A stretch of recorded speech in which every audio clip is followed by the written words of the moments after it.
Now let's begin. 3, 2, 1. Yo, what's good, y'all? It's your boy Fro in the building. And today, I'm going to be talking about the 1980 Stanley Kubrick film, The Shining, starring Jack Nicholson and Shelley Duvall. Ain't nothing to it but to do it. This one's about Jack Torrance, a writer that takes his family to an isolated hotel for the winter. As the film goes on, bizarre things around the hotel start to happen, which drives Jack crazy and eventually affects the family. I love this film. I think it's a masterclass. There's a very unsettling feeling throughout and a big sense of dread. Jack Nicholson as Jack Torrance does an awesome job playing a lunatic. He might have played this role a little too well. In the beginning, he's pretty much an everyday family man, and he gradually gets crazier and crazier. I can see what people say that he's a total lunatic from the beginning, especially with how Jack is as an actor.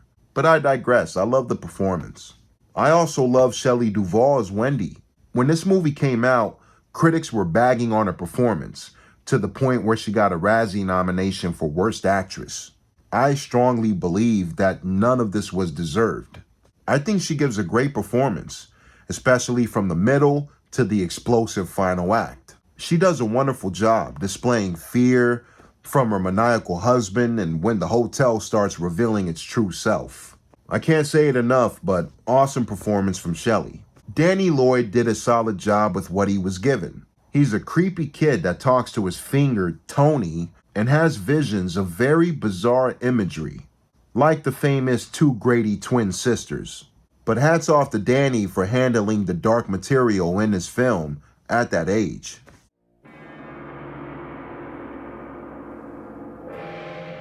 Come play with us, Danny. Forever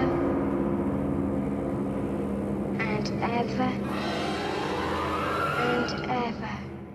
Love Scatman Crothers. He's my personal favorite character of the film. He reveals to Danny that they both can talk through their thoughts, or what he calls the shining. Scatman brings a nice warmth to his character for this overall very dark atmosphere. Spoilers, but his death with the axe is pretty brutal in this film. And I do wish there was an alternate ending where he got to live, but that's just me. I've seen this flick at least 15 times through the years, and the overall feel of the Stanley Hotel still creeps me out. I think how empty the hotel is draws the audience in and makes us feel like we're at the hotel with these characters. At least that's from my viewings. Love the camera work by Kubrick. We have a lot of one takes and cool tracking shots like Danny pedaling on the bike through the hallways of the hotel. And of course we have the famous Kubrick creepy stare zoom in.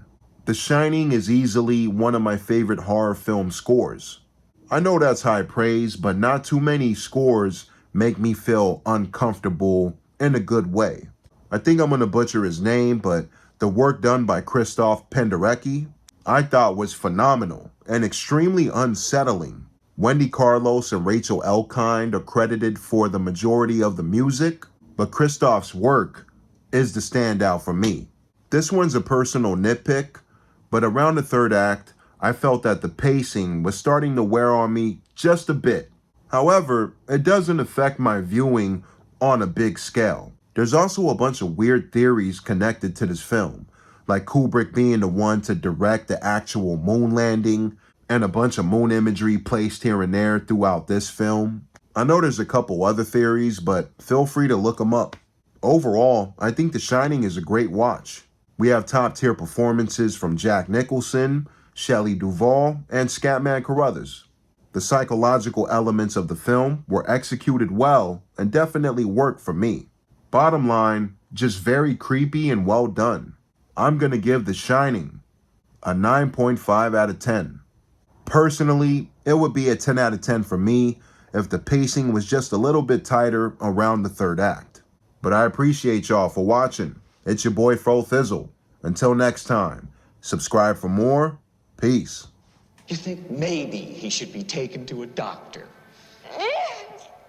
When do you think maybe he should be taken to a doctor? As soon as possible. As soon as possible.